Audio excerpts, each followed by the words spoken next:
Hello hello, কথা কই তুমি? আমি তো হোস্টেলে। আমি তো ঢাকায় ঢাকায় চলে আসছি তোমার সাথে দেখা করার জন্য। সারপ্রাইজ। ঢাকায় আসছো? তুমি ঢাকা আসছো কেন?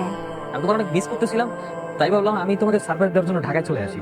আচ্ছা ঠিক আছে, আমি তোমার সাথে কালকে দেখা করবো। হ্যাঁ আচ্ছা ঠিক আছে ঠিক আছে, ওকে।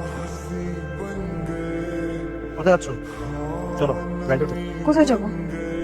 তোমাকে আমার ভালো লাগছে, তোমার নিয়ে লং ড্রাইভে যাও। না আমি কোথাও যাবো না, আমি এখন থানায় যাবো। থানায় যাবা না? এটা দেখো তো, ইয়াস চৌধুরী এত কাছাকাছি করে, এবার লক্ষ্মীর মতো কাটিয়ে উঠো। কি ব্যাপার?